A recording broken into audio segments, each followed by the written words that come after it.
Hi, I'm Chloe Learey. I'm the Executive Director of the Winston Prouty Center in Brattleboro. I'm really excited to share our latest plans about our housing development project on our campus. We are so honored to be able to have an asset that we can shepherd on behalf of the community to potentially address our housing crisis that we're experiencing in Brattleboro and in Vermont and actually nationally. For those of you who have been hearing about our development project, I will be repeating a little bit, but and for those of you who have not heard about it, there's more information on this website that you can use to get up to speed. I will go ahead and start the presentation now.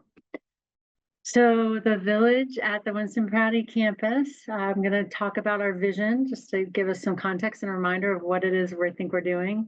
Share a little bit about our initial concept. A year ago, we shared a master plan that was a little different than where we are today. So just to remind people of what that looked like, talk about our current concept and our current master plan, share a little bit about traffic. We've learned a lot. We've done a lot of studying, and traffic is one of those areas that people are very worried about. So share what we've learned there and then talk about next steps.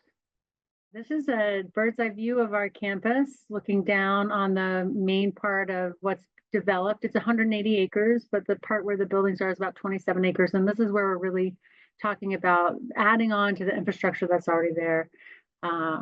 In 2021, the housing needs assessment said that Brattleboro needed 500 units to meet current demand, and here it is 2024. So we're really talking about lots of units. 300, in fact, is our working number, and really talking about housing for lots of different kinds of people. That anybody who lives in our community should be able to live here. So I'm hoping that it's affordable for a lot of different kind of people. We want to make sure that this project contributes to a healthy housing continuum so that it can meet the needs of a lot of folks, including those who might want to own or rent. All of those details to be worked out, but really seeing it as a robust community. Some people ask, why would we build a village here? It's beautiful. So for those of you who have been to the top of the hill on campus, this is the view you see. There are trails and woods, and it's just a really amazing place. And the fact that it is so close to Brattleboro and close to shopping, hospital, and schools makes it a unique property and important. And almost feel it would be irresponsible for us not to think about how could this place that is so beautiful and tied to infrastructure and that has a willing landowner, frankly, willing to think about what would it mean to build housing for people who in order to make our town and our community maintain and be a thriving place. So we have public transportation on campus. The mover comes here.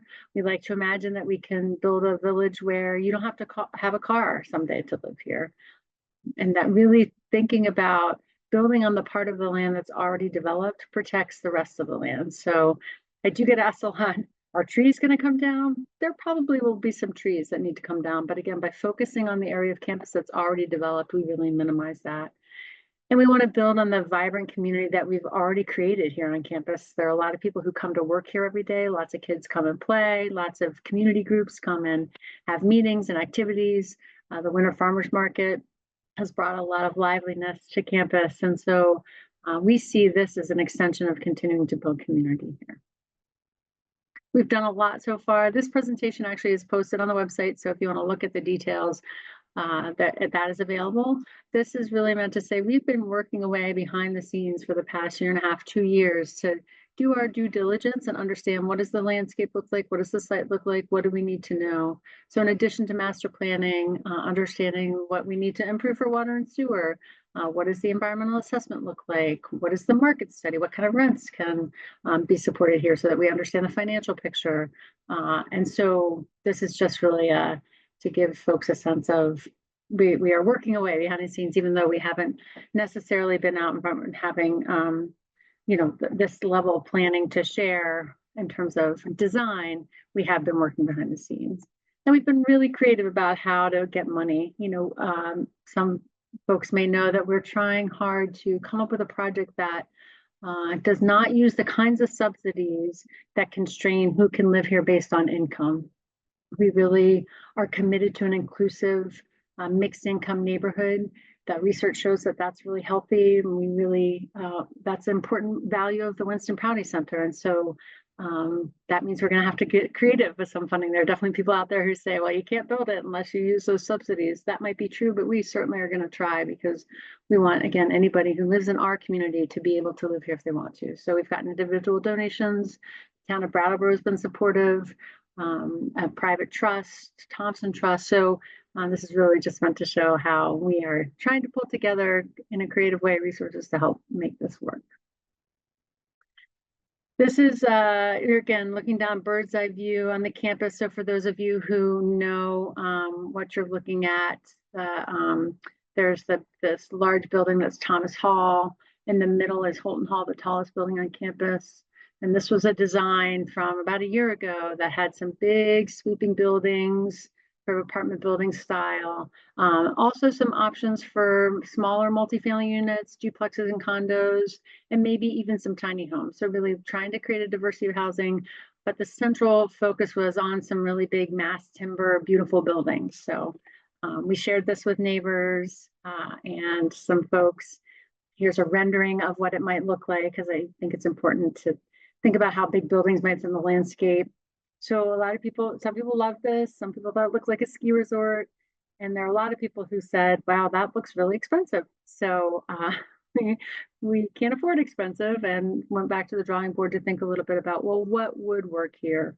Rather than big buildings, are there different kinds of construction, whether it's modular construction or different kinds of multifamily units that would make this more affordable? And so we have focused in on smaller buildings. So this is, again, looking down on the same view. The gray areas that you're looking at are the wetlands and the zones around the wetlands.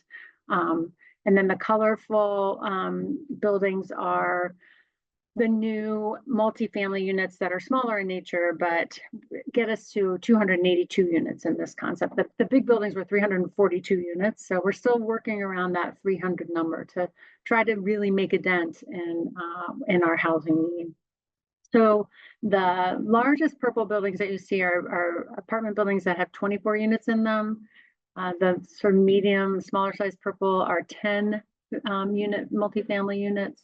And then there's some smaller magenta color ones that are 6 multifamily units. And then the blue row house design over here, where we had tiny houses before, are a mix of 1, 2, but a multi-story sort of row house condo type buildings.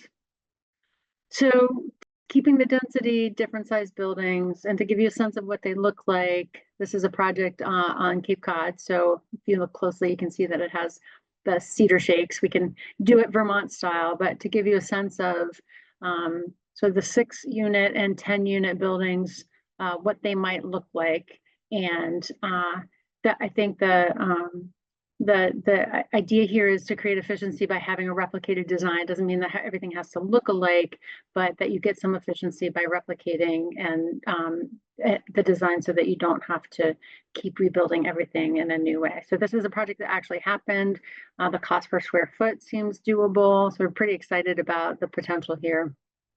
This is what that project, part of that project, looks like from above, just to give you a sense of what the scale and how it might fit on campus, and sort of the characteristic that it might bring. So again, there's a mix here of 6, 10, and 12 unit buildings, but the style is the same. The idea is the same. So really different than those big buildings, but I've gotten some good feedback that this fits the character of the neighborhood more. So that's exciting. This is a rendering of the apartment building. So I mentioned before, sort of by, again, in this rendering, you can see Holton Hall, the tallest, oldest building on campus, keeping that sense of a heart of the campus, a green right in front of Holton Hall, and then a little more density with 24 unit apartment building, again, to create variety. Not everybody would want to live in an apartment building, but some people might. And so keeping that option open is some sort of, again, that thinking of the housing continuum and a healthy housing continuum and different kinds of housing that people might appreciate. This is the site plan from above, gives you a sense of the buildings that are brown are existing buildings, and then the other colors are things that we will be adding on, including the apartment, sort of the 24 unit building, the 10 unit and 6 unit buildings. And just, we have talked all along about an indoor recreation facility. So you can see that sort of next to this next to Thomas Hall right here. It gives you a sense of what, if you think back to the first slide, looking down on the campus, filling in an area that's already developed with housing and sort of, again, building onto an existing community already. And here is another view in a three-dimensional that gives you a sense of what it might look like to scale. We don't have a rendering yet, but this gives a little more depth from this point of view. So you can see sort of that the recreation building, what the apartment buildings might look like, and the 10-unit and 6-unit multifamily, and then the row house over here in the woods. So traffic. So this is just a disclaimer that the study that we had done was based on that initial master plan, so 342 units. So this is, you know, if we go along the lines of what we're looking at now, with 60 units less. So there is an increase in traffic. Obviously, it's about an 80% increase that comes to 1 vehicle leaving per minute and 1 vehicle arriving per minute over the course of a day. Of course, that's not how traffic works. So looking at the AM and PM peak hours, you can see 6% of those would be anticipated in the morning and 8% in the evening. And it gives you a breakdown of what that might look like. Most of that traffic would come from the east, from Maple Street, so from Canal Street, up Maple Street from the east, and it gives you a sense of where how that breakdown happens in the morning and the evening. Again, this presentation will be available and the traffic study will be available, so you can digest it on your own. I'm not going to spend a ton of time on the numbers. Just want to give you a sense that we are looking at this. And then 37% of those trips would be from the west, from the Guilford Street area. So, and this gives you a breakdown of what that might look like, AM and PM. So again, 80% overall increase in daily trips. 6% of those would be in the AM peak hour, 9% in the PM peak hour. Then the traffic study identifies 6 intersections that will need more study. So the Vermont VTrans recommends further investigation if more than 75 trips per intersection are caused or will be happening due to a project. So for those of you familiar with the area, these should not be a surprise to anybody. Some people pointed out that there may be even some intersections that are not here that people should be concerned about, but that just to say that this is on people's mind. There's more work to do and more research to do. I think I'll just pause and say a couple things. One is that, you know, traffic is already a problem, particularly the speed of traffic. We're well aware of that. The town is well aware of that. Everybody's been talking about that. And our hope is that a project this size with this much impact will actually be an excellent way to contribute to a solution that, you know, we have talked about redesigning the intersection at the base of the hill into a three-way intersection. There are different traffic calming methods you can do, strategies to do. It's not, we don't have to make up anything new. Lots of people do this. It's a design problem. And so a project this size can actually contribute to solutions because stuff is going to have to get dug up anyway, or, you know, however you see it, that even though there's a contribution to more traffic, there are ways that we can take care of it and hopefully lessen the impact and take care of a problem that's existing already. So there's, you know, we are hopeful that we can contribute to things getting better, even with the increase in traffic. One topic that's come up from a lot of folks is there's only one entrance and exit right now on campus. So, and actually you can see in this is that same plan. You can see where at the bottom of the hill, we are proposing at the bottom of the driveway a three-way stop. And then this is just, again, a slide to show we are thinking about other egress. For those of you who know Maple Street, there's an old logging road. So these orange circles are trying to show where you might think of another egress. They both empty onto Maple Street, which people have concerns about. People certainly talked about, can you cut back over the hill and go over to Route 5 in Guilford? It's, you know, a little over a mile through the woods. Roads are very expensive, so that would be tricky. It's other people's land, but I think the message here is, yes, we are thinking about the fact that the campus only has one entrance and one exit, and that is something that we'll need to take care of and address. So next steps, we've had some community meetings with neighbors and with the tenants on campus. So started that process, got some really great feedback. We'll likely do more meetings just to broaden the conversation. We're going to continue working on the site design, the site plan, figuring out sort of what with the water sewer, how we might phase things, what makes sense to start. I know people get concerned about that number of units, and the beauty of this plan as opposed to the big buildings, for instance, is we can start smaller, we can do a phase, we can see what the impact is. It gives us time to figure out how to make all this work. And, you know, if we get through half of, if we get through phase 1 and phase 2 and have built 50 or 100 units, and that feels like that's enough, then we get to stop. But I think the figuring out and adapting as we go along is actually a real strength of this plan. We're going to keep looking, start the permitting process because that takes a long time. So figuring out the final design or the most final design we can is important to make that. To keep that work going forward. And then really the big piece for us is to figure out how to pay for this. Can we do it with debt and equity and just not, and I will say, I understand that part of it will probably need to be subsidized. I think it's a strength that we also bring to this project is we're a nonprofit. Anybody can help us at any time with this project. So if you have any interest in helping something like this move forward and believe in the vision, people are welcome to donate. And also, I think we have other opportunities to figure out how to invite, other creative ways, I think, to fill the gap if, in fact, the cost of construction is not what the value is at the end of the day, which is the problem with development in Vermont.